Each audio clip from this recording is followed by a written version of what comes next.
হিন্দু ঐক্য কেৱল চৰকাৰ অনা ক্ষেত্ৰতে সীমাবদ্ধ থাকিলে নহ'ব, হিন্দুত্ব ৰক্ষাৰ ক্ষেত্ৰতো নিৰ্ণায়ক ভূমিকা ল'ব লাগিব। এইবাৰ বিজেপিয়ে বৃহৎ সফলতা পোৱাৰ অন্তৰালত হিন্দু ঐক্যই ক্ৰিয়া কৰিছে, যাৰ ফলত অসম বংগত বিজেপিয়ে অভাৱনীয় সফলতা পাবলৈ সক্ষম হৈছে। এই দাবী ৰাষ্ট্ৰীয় হিন্দু ফ্ৰণ্ট অসমৰ। আজি বৰপেটাত অনুষ্ঠিত এখন সংবাদমেলত সাংবাদিকৰ আগত এনেধৰণে দাবী উত্থাপন কৰি সংগঠনটোৰ ৰাজ্যিক সভাপতি বলেন বৈশ্যই কয়, বৰ্তমান সময়ত একত্ৰিত হোৱা হিন্দু ঐক্য কেৱল চৰকাৰ ভঙা পতাতে আবদ্ধ নাৰাখি ভাৰতীয় সংস্কৃতি আৰু হিন্দুত্ব ৰক্ষাৰ ক্ষেত্ৰতো ব্যৱহাৰ কৰিবলৈ হিন্দু সমাজক আহ্বান জনায়। সংবাদমেলত সভাপতি বৈশ্যই কয় যে কোনো চৰকাৰে হিন্দুক সুৰক্ষিত কৰিব নোৱাৰে যদিহে সমাজখন নিজেই সজাগ, সচেতন আৰু সক্ৰিয় নহয়। সেয়েহে সমূহ হিন্দু সমাজক সজাগ, সচেতন, সক্ৰিয় হৈ থাকিবলৈ আহ্বান জনায় হিন্দুত্ববাদী নেতাগৰাকীয়ে। সংবাদমেলখনতে বৈশ্যই এইবাৰ নৱনিৰ্বাচিত ডক্টৰ হিমন্ত বিশ্ব শৰ্মাৰ নেতৃত্বাধীন চৰকাৰখনক শুভেচ্ছা জনোৱাৰ লগতে হিন্দুত্ব ৰক্ষাৰ ক্ষেত্ৰত সক্ৰিয়তাৰে কাম কৰিবলৈও আহ্বান জনাই বৈশ্যই কয় যে অসমত মুছলিম ৰাকাফ বোৰ্ড নিষিদ্ধ কৰিব লাগে। লাভ জেহাদ আৰু কৌশলপূৰ্ণ ধৰ্মান্তৰীকৰণৰ বিৰুদ্ধে প্ৰথমখন বিধানসভাৰ অধিৱেশনতে এখন কঠোৰ আইন প্ৰণয়ন কৰাৰ বাবে সংগঠনটোৰ নেতাগৰাকীয়ে নৱনিৰ্বাচিত চৰকাৰখনক আহ্বান জনায়। এই সভাত ৰাষ্ট্ৰীয় হিন্দু ফ্ৰণ্ট অসমৰ নেতৃত্বত হিন্দু যুৱ ছাত্ৰ পৰিষদ অসম, বিশ্ব হিন্দু মহাসংঘ, হিন্দু সুৰক্ষা সেনা অসম আৰু হিন্দু ৰাষ্ট্ৰ দাবী সমিতি অসমৰ এখন সন্মিলিত জৰুৰী কাৰ্যনিৰ্বাহক সভা অনুষ্ঠিত হয়। বৰপেটা ৰোডৰ পৰা সমীৰ চক্ৰৱৰ্তীৰ ৰিপৰ্ট, AIN লাইভ। জয়জয়তে বৰপেটা ৰোড স্থিত সমূহ সাংবাদিক বন্ধুক আমি ধন্যবাদ জ্ঞাপন কৰিছোঁ। আমাৰ আমন্ত্ৰণ ৰক্ষা কৰি আপোনালোকে আজিৰ এই সংবাদমেলত উপস্থিত হোৱাৰ বাবে। সংবাদমেলখন সম্বোধন কৰিব লৈছোঁ মই শ্ৰী বলেন বৈশ্য, ৰাষ্ট্ৰীয় হিন্দু ফ্ৰণ্ট অসমৰ ৰাজ্যিক সভাপতি। মোৰ লগত আছে হিন্দু সুৰক্ষা সেনা অসমৰ সভাপতি কাঞ্চন দেৱনাথ। মোৰ লগত আছে হিন্দু যুৱ ছাত্ৰ পৰিষদ অসমৰ উপসভাপতি নীতিশ ভট্টাচাৰ্য। আমাৰ লগত আছে ৰাষ্ট্ৰীয় হিন্দু ফ্ৰণ্ট অসমৰ সংযোজক অধিবক্তা সন্মানীয় বিপ্ৰদীপ দেৱ ডাঙৰীয়া, উপসভাপতি কিশোৰ ডেকা ডাঙৰীয়া, আৰু লগত আমাৰ মাজত আজি উপস্থিত আছে আমাৰ লগত বিশেষভাৱে সহযোগিতা আগবঢ়োৱাৰ প্ৰতিশ্ৰুতি দি আমাৰ মাজত যোগদান কৰা এসময়ৰ আলফাৰ কেপ্টেইন লোহিত দেউৰী ডাঙৰীয়া।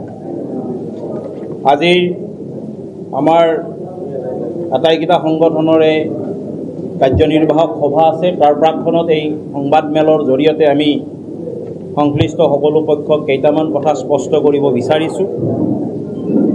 আমি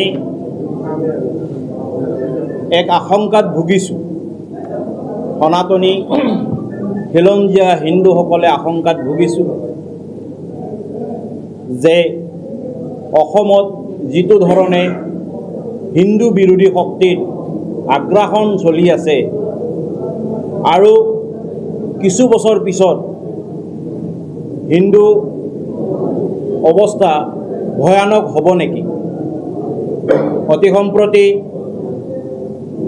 ভাৰতীয় জনতা পাৰ্টীয়ে নিৰ্বাচনত যি বৃহৎ সফলতা পাবলৈ সক্ষম হৈছে, ইয়াৰ অন্তৰালত হিন্দু ঐক্যই কাম কৰিছে আৰু অসমে নহয় বংগয়ো ইয়াৰ নিদৰ্শন দাঙি ধৰিছে। কেৱল হিন্দু ঐক্যৰ কাৰণে এয়া সম্ভৱ হ'বলৈ পাৰিছে। কিন্তু আমি সনাতনী খিলঞ্জীয়া হিন্দু সমাজক আহ্বান জনাইছোঁ যে এই হিন্দু ঐক্য কেৱল চৰকাৰ ভঙা পতাতে ব্যৱহাৰ কৰি শান্ত থাকিলে নহ'ব বা সীমিত ৰাখিলে নহ'ব। এই হিন্দু ঐক্য দ্বাৰা সমগ্ৰ হিন্দু সমাজক সজাগ, সচেতন আৰু সক্ৰিয় কৰাৰ কামতো আমি নিবন্ধিত হ'ব লাগিব। আমি সমাজখনৰ প্ৰতি আগবাঢ়ি অহা যি প্ৰত্যাহ্বান, এই প্ৰত্যাহ্বানৰ প্ৰতিৰোধ গঢ়ি তুলিব লাগিব। মূলতঃ আমি অতি সম্প্ৰতি নৱনিৰ্বাচিত ডক্টৰ হিমন্ত বিশ্ব শৰ্মা নেতৃত্বাধীন নতুন চৰকাৰখনক আমি শুভেচ্ছা জ্ঞাপন কৰিছোঁ। তাৰ লগে লগে আমি এই কথাটো তেখেতসকলক জনাই দিব বিচাৰিছোঁ যে অসমৰ হিন্দুসকলৰ সুৰক্ষাটো তেওঁলোকে সুনিশ্চিত কৰিব লাগিব। ইতিমধ্যে আমি তেখেতৰ কাম কাজত কিছু আভাস পাইছোঁ যে তেখেতৰ সদিচ্ছা আছে, কিন্তু যিটো হাৰত হিন্দুসকলৰ ওপৰত আক্ৰমণ চলিছে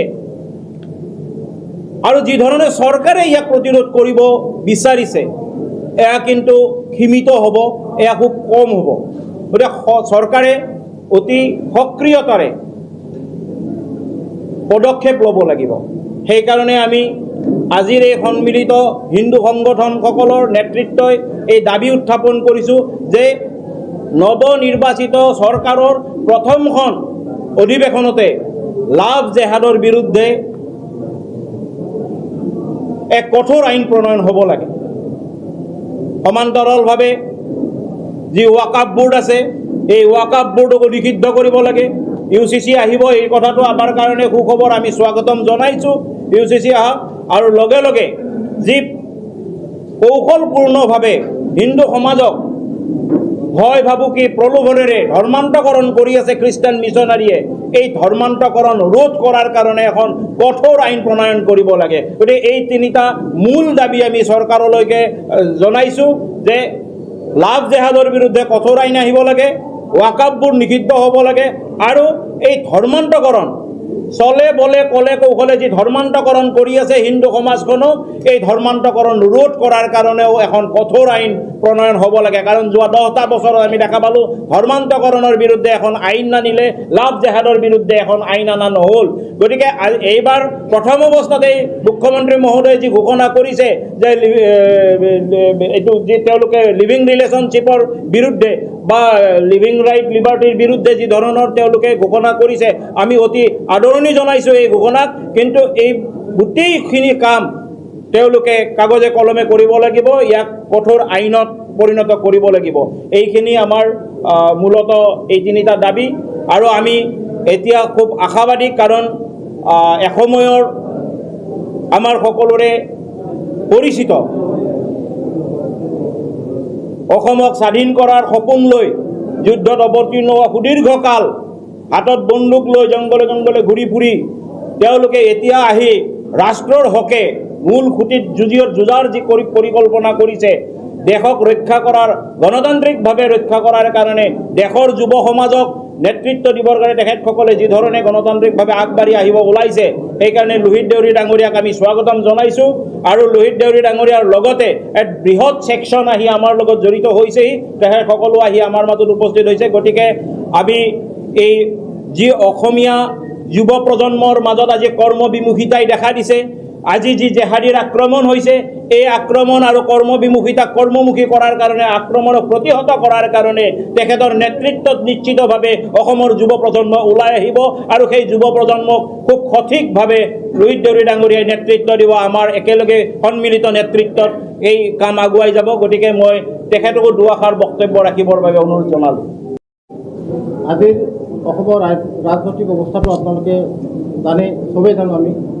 গতিকে এই অৱস্থাত আমি যদি নতুন যুৱচামক কৰ্ম যি বিমুখতা আহি পৰিছে, তাত যদি আমি সক্ৰিয়ভাৱে অংশগ্ৰহণ কৰিব নোৱাৰোঁ, এটা সময়ত আমাৰ গোটেই সা সম্পত্তিৰ লগতে আমাৰ ভাষা, আমাৰ জাতি, আমাৰ সংস্কৃতি গোটেইখিনি বিলুপ্ত হৈ যাব। বাংলাদেশী মুছলমানৰ যিটো আগ্ৰাসন, এই আগ্ৰাসন যিমান প্ৰতিহত কৰিব বিচাৰিছিল চৰকাৰে, তাক আমি যদি সহযোগ নকৰোঁ তেতিয়া তেওঁলোকে 100% সফলতা নাপাব। সেইকাৰণে আমি প্ৰত্যেকে সংগঠন হিচাপে হওক, ব্যক্তিগত হিচাপে হওক, এই ক্ষেত্ৰত আমি সহযোগিতা চৰকাৰক কৰিব লাগিব। তেতিয়াহে আমি বাংলাদেশী মুছলমানৰ আগ্ৰাসনটো বন্ধ কৰিব পাৰিম। আৰু গোটেই মাৰ্কেটত আপোনালোকে চাব, সৰু সৰু দোকানৰ পৰা ডাঙৰ ডাঙৰ দোকানলৈকে গোটেইখিনি এটা মানে অখিলঞ্জীয়া মানুহে মানে আগবাঢ়ি বাঢ়ি আমাক পূৰা সম্পূৰ্ণৰূপে আগ্ৰাসন কৰি পেলাইছে। অথচ তাৰ মানে কি যে আমাৰ যিখিনি ডেকা ল'ৰা আছে, তেখেতসকলো সামান্য কিছু বিনিহিতৰ বাবে বা কিছু এলেহুৱা মনোবৃত্তিৰ বাবে তাৰ পৰা আঁতৰি আহি খালি কিছু পইচা আহৰণ কৰাৰ চেষ্টা কৰি আমাৰ ব্যৱসায়টো, আমাৰ জাতিটোক নিক্ষেপ কৰাৰ এটা গভীৰ ষড়যন্ত্ৰ চলি আছে। আৰু তাত আমি সহযোগিতা আগবঢ়াইছোঁ। কিন্তু আমি এতিয়া গভীৰভাৱে উপলব্ধি কৰিছোঁ, যদি আমি এনেকৈ আজিৰ যিটো বৰ্তমান অৱস্থা, সেই অৱস্থাত যদি আমি থাকোঁ, 10 বছৰ পিছত আমি কিন্তু হেৰাই যাব লাগিব। অসমীয়াৰ অস্তিত্বটো আমি হেৰাই যাব লাগিব। সেইকাৰণে আমি ভাবিছোঁ নতুনকৈ আমি নতুন প্ৰজন্মক এই আগ্ৰাসন প্ৰতিৰোধ কৰাৰ বাবে কৰ্মমুখী কৰি তুলিব। অসমীয়া ল'ৰাসকলক যিকোনো পন্থাৰে ব্যৱসায় ভিত্তিত হওক, মানে কামৰ কৰ্মক্ষেত্ৰত হওক, কৰ্মপৰিণতা বা কৰ্মবৃত্তি এটা আমি নতুনকৈ উদ্ভাৱন কৰাৰ কাৰণে মানে অব্যাহত ৰাখিম বা চেষ্টা লৈছোঁ। আমি আশা ৰাখিছোঁ এই সংগঠনৰ জৰিয়তে এইটো আমি ফলৱৰ্তী কৰিব পাৰিম অসমত। তাৰোপৰি মানে জাহাজীৰ কথাটো ইতিমধ্যে আমাৰ সভাপতি মহোদয়ে কৈছে যে অসমত লাভ জেহাদী আদি কৰি বা যিটো হৈ আছে আপোনালোকে চবেই জানে, তাৰ ভিতৰত আমি একদম সক্ৰিয়ভাৱে অংশগ্ৰহণ কৰিব লাগিব। আমাৰ ল'ৰা ছোৱালী ডেকা ল'ৰাসকলে অংশগ্ৰহণ নকৰিলে এইটো গভৰ্ণমেণ্টে ফলগতি কৰিব নোৱাৰে। আৰু মোৰ এটা ব্যক্তিগত বিশ্বাস এটা আছে যে বিগত কালছোৱাত অসমত এটা কলা উদ্যান আছিল, আপোনালোকে জানে। এই কলা উদ্যান আমাৰ চব ফালৰ পৰাই অসমীয়া মানুহখিনি মৃত্যু হৈছে। ৰাষ্ট্ৰযন্ত্ৰৰ পৰা মৃত্যু হৈছে, আলফাৰ পৰা মৃত্যু হৈছে, বা এটা আণ্ডাৰগ্ৰাউণ্ড ছেক্ৰেট কিলিং বুলি যিটো আপোনালোকে, তাৰ পৰা গোটেই অসমীয়া ল'ৰাখিনিয়ে মৃত্যু হৈছে। গতিকে এই মৃত্যুবৰণ হোৱাৰ পিছত তেখেতসকলৰ যিবিলাক পৰিয়াল এতিয়া পানীত হাঁহ নচৰা অৱস্থা এটা আছে। গতিকে মই বিচাৰোঁ, মই আগতে এটা সংগঠন কৰি আছিলোঁ, প্ৰাক্তন আলফা ঐক্যমঞ্চ বুলি মই সংগঠন এটাত জড়িত হৈ আছিলোঁ। গতিকে আমি যিখিনি কৰিব বিচাৰিছিলোঁ প্ৰাক্তন আলফাৰ পৰা সেইখিনি আমি কৰিব পৰা নাই। সেইকাৰণে মই ভাবিছোঁ যে আমাৰ নতুন সংগঠনৰ যোগ দি এই সংগঠনৰ জৰিয়তে যিখিনি ভুক্তভোগী পৰিয়াল অসমত আছে, যাৰ নেকি পানীত হাঁহ নচৰা অৱস্থা, তেখেতসকলক জীৱন ধাৰণ কৰাৰ কাৰণে এটা ৰাস্তা যাতে আমি উলিয়াই দিব পাৰোঁ, সেই সংকল্পটো মোৰ আছে। আৰু সেই সংকল্প আগত ৰাখি আজি মই এই নতুন সংগঠনত যোগদান কৰিছোঁ। ধন্যবাদ। যিকোনো খবৰ আৰু বিজ্ঞাপনৰ বাবে যোগাযোগ কৰক 7896121996।